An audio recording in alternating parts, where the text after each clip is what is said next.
space in those pictures at the New Living Expo. Isn't that right? They Right. want you to talk about True. I'd like to add in one thing, right?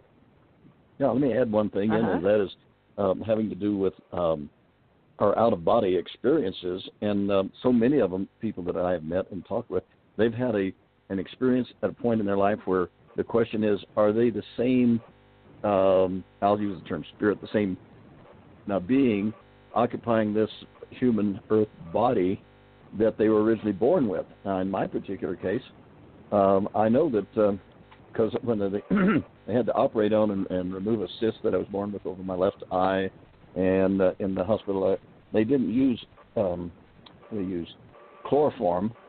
They used another chemical to put you in a state where they could operate you. Well, my heart stopped beating, and I wasn't even breathing or anything. The doctors did everything they could to try to restore me for 47 seconds is what I was told. And I was totally different than my two older brothers. So I think I'm pretty safe in saying that I probably was a step in that had the opportunity to salvage and save this little body. And now I've been using it for 77 years, and all kinds of experiences have come my way that I've had to participate in. Now, your question to me was discussing the pictures and stuff. Whenever I tell people that when I left the Marine Corps and went to work at the Johnson Space Center, I had the choices of about 10 different major corporations that were involved in the moon program, the Apollo program, that were making offers. I had probably 4 of the best offers, making almost 10 times as much as I was making when I was in the service in the Marine Corps. But I chose to work for the Grumman Corporation that built the lunar module. And with that, I tested the lunar module in the vacuum chambers, being sure it all works good, and helped train the regular NASA astronauts. There were 4 of us that did that. And then once we landed on the moon with Apollo 11, Grumman laid off 36,000 employees nationwide. And so I was on vacation during the mission. I came home, came into work the next morning. I said, well, what are we going to do today? He says, I don't know how to tell you this, but you lost your job while you were on vacation.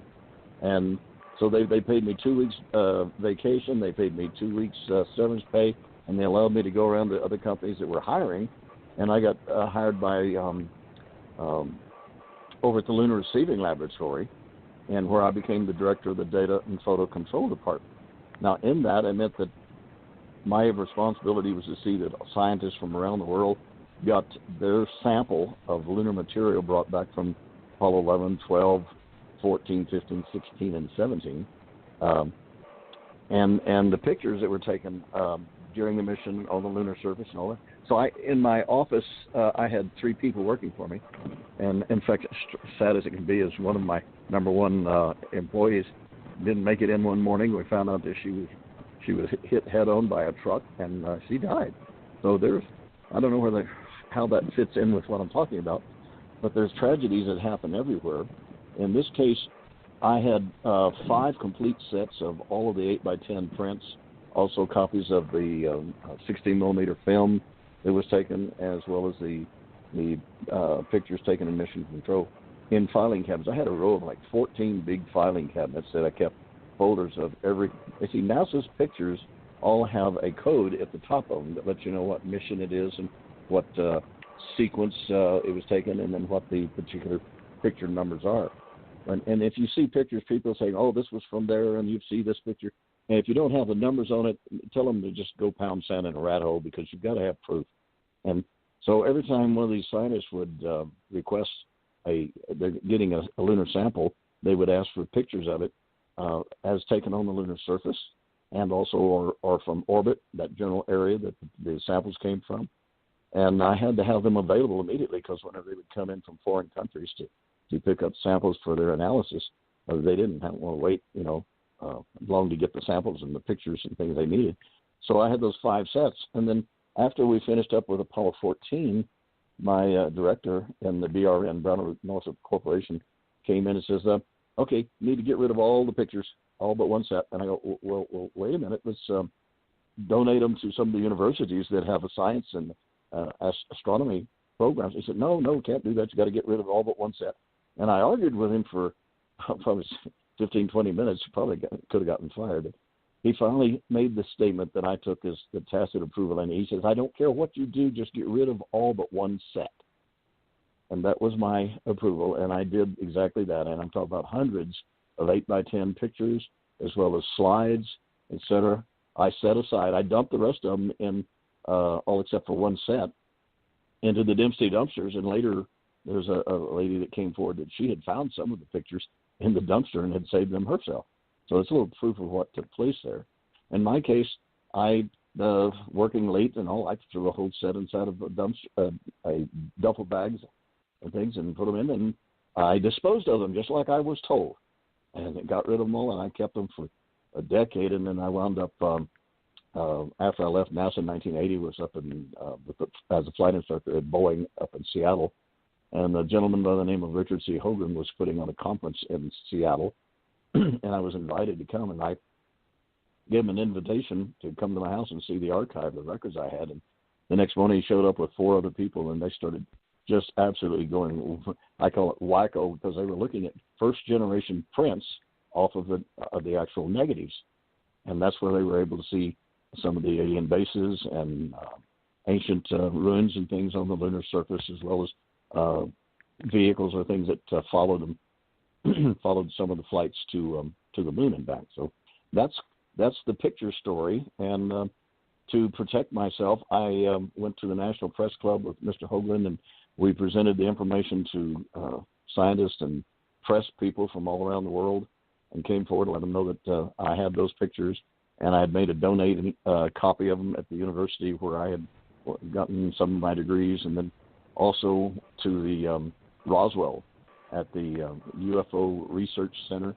So they all got electronic copies of my whole archive, and that's the only thing that has kept me alive, is the fact that it wouldn't do any good to get rid of me, because after all, I've already published all the information out to the world, and people can go to Roswell, or if you go to the internet and you go to NASA and you go and you ask for a particular picture and stuff, be prepared that the picture you get is 5, 6, 7, and 8 generations, and or has been doctored, so that the things that were visible on the archive and stuff that I have, you wouldn't be able to tell and see what was there. So that kind of gives you a little background of where I wound up with it. Now I made those public to the world, and like I said, that's my only protection. The fact is that the information is out there. I've not tried to keep any secrets from anybody. Just let it be out there and let it be known. Is that enough information? Well, I think that's part. Yes, sir. Now, from 69 to 72, I was down there with Ken at the NASA area in Houston, and Johnston, which was at Johnson Space Center. Sounds funny, Johnston and Johnson. It wasn't when we first went there. It was the MSC, Manned Spacecraft Center, when I first went to work there in 1966. And then whenever Kennedy was assassinated, President Johnson changed the name over to the Johnson Space Center. Yeah, Kennedy was killed in November 63, but President Lyndon Baines Johnston, and one of my cousins married one of his daughters, Nugent. That's in my family, but he married one of the daughters. I've been out there to the ranch before. But anyway, Ken, from 69 to 72, during the moon landings, he was employed as a principal contractor for NASA, and he managed the Lunar Receiving Laboratory where moon rocks were stored, and he cataloged and distributed them. Didn't you? I did not manage the Lunar Receiving Laboratory. I know, but within the Lunar Receiving Laboratory was the Data and Photo Control Department, which was my responsibility. Okay. Data, handled photos, film, and other media. Okay. It says important duties were part of managing the Data and Photo Control Department, package and ship lunar samples to science labs with photographs documenting their exact location and orientation on the moon. Now, I'm getting this off of New Living Expo, where you're going to be speaking. Now, they say after 47 years, Ken has made his entire personal archive available on view for the public and researchers to explore, and have access to this high-definition digital copies, first-generation pictures. And he says that now that the truth is out, he feels much safer, So he's also donated copies of his entire archive to the Roswell International UFO Museum. And Ken's book, Regression of a Whistleblower, is what he shares with what happened to him when he was regressed in therapy session with psychologist Dr. Sasha Lessin. Now, that's Dr. Alexander Philip Lessin, Ph.D. from UCLA, and he taught at the University of Hawaii and helped a lot of veterans. And he has a Ph.D., which we discussed earlier, in anthropology, but he has a master's in psychology and is probably best known from the Esalen Institute in California and working with Dr. Charles Muir. Some people say don't use doctor, but I know we can use Ph.D. on Dr. Lessin, and with the intention of helping people such as Ken remember his extraordinary past and his paranormal experiences. So everybody please go and look up Living Expo, April 26th to the 28th. I was fortunate enough to be with we call him Dr. Ken, but if we're just calling him Ken Johnston Sr., and we now have had him take on Fleet Commander for all of our subjects in our group, Alien Contact Organization, Allied Command. And, he can discuss soul as a minister with our universal life. Tommy and I. Now, back into with Tommy. You and Tommy, and they've got you with the animal spirit medicine, Ken, as well. Ken Johnson speaks at the New Living Expo. So let's get back on the soul stuff. Of Just course, I'm going to mute, and then y'all could... Yep. Okay. No, say my. If people are looking for the book and expecting to get the information on the pictures and everything, if they need to, my first book published, which is Ken's Moon. It's an autobiography in which I have the documents and records of proving who, where, what, and how I was, and a lot of the pictures that show the ancient ruins as well as alien bases currently on the lunar surface. So if you're wanting to look at the pictures, then you have to go for the book called Ken's Moon, Autobiography.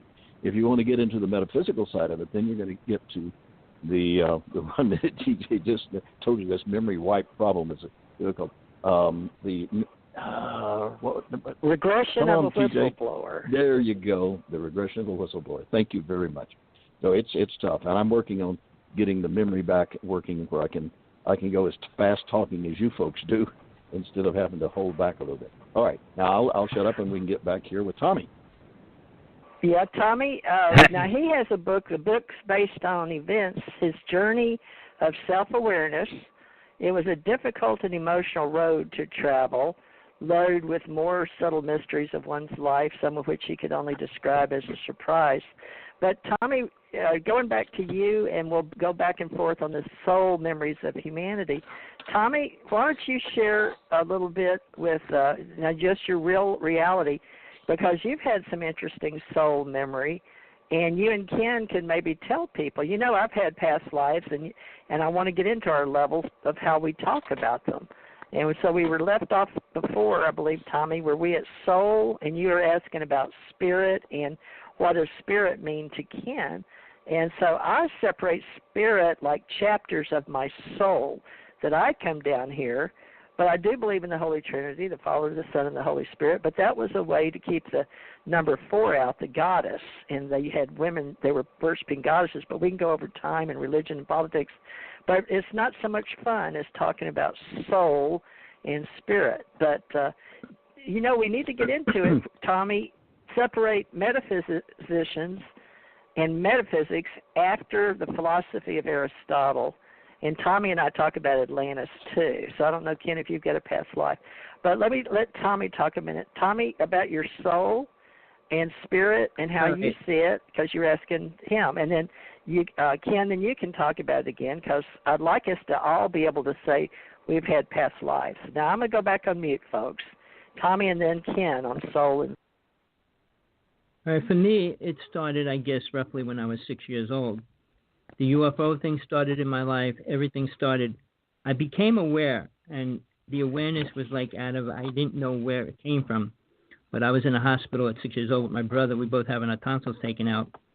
And a ship came right up to the window, and it was trying to abduct my brother. And I ran over to the window, and I put my hands on the window, and the ship shot right back out into space. At that time, I suddenly knew multiple things. Because I always felt close to Jesus. I didn't know why. I always had all these different things in my reality at that time. But then this deity came to work with me for 5 years.